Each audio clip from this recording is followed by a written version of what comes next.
Une arme redoutable de l'ennemi est de nous pousser à la révolte, la rébellion, la colère contre Dieu. Et ça commence dès notre toute petite enfance, parce que si nous avons subi des traumatismes par des injustices, par toutes sortes de blessures psychologiques, humaines, le malin nous pousse à nous révolter, nous rebeller contre nos parents, contre Dieu. Il veut nous entraîner dans sa rébellion. Et cela continue durant toute notre vie, à chaque fois que les circonstances de notre vie ne correspondent pas à ce à quoi nous nous attendions, ce pourquoi nous avons travaillé, nous avons tout fait pour que les choses arrivent de telle manière et pas de telle manière, et ça arrive justement de la manière dont nous n'avons pas voulu. Et alors, quelque part, on peut en vouloir à Dieu et au monde entier, et on entre dans un mouvement d'amertume, de révolte, de colère contre Dieu et contre le monde. Et un cœur qui est en révolte, en rébellion, à cause de sa souffrance, à cause des contrariétés qui nous arrivent, n'est pas un cœur disponible pour recevoir l'Esprit de Dieu, l'Esprit Saint.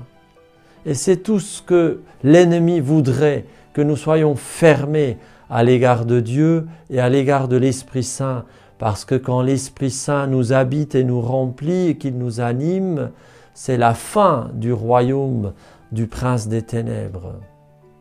Alors, nous devons répondre avec cette arme encore plus puissante qui est l'acceptation de ce qui ne dépend pas de nous, comme le pain quotidien que Dieu nous donne à manger pour grandir dans notre vie d'enfant de Dieu, pour mourir quelque part à la vie du vieil homme, ce vieil homme avec cette nature humaine blessée, avec ses forces charnelles, ses jalousies, ses envies, ses amertumes, ses ambitions à taille humaine. Non, tout ça doit mourir en nous. Et puis nous devons revêtir le Christ pour marcher comme lui dans l'esprit du Dieu vivant et accomplir les œuvres que Dieu a préparées de toute éternité pour que nous les accomplissions avec lui, par lui et en lui.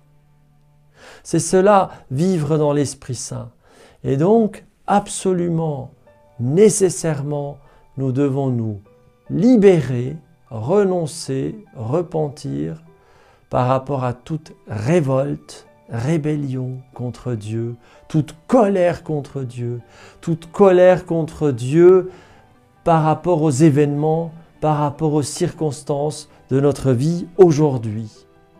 Et entrer dans une acceptation, une confiance qui nous vient de la foi, qui nous vient de la parole de Dieu, qui nous vient de notre vie de prière où nous savons que nous sommes aimés, que nous sommes des fils et des filles bien-aimés du Père, et qui nous viennent aussi d'une pratique sacramentelle qui nourrit notre foi, notre charité, notre espérance.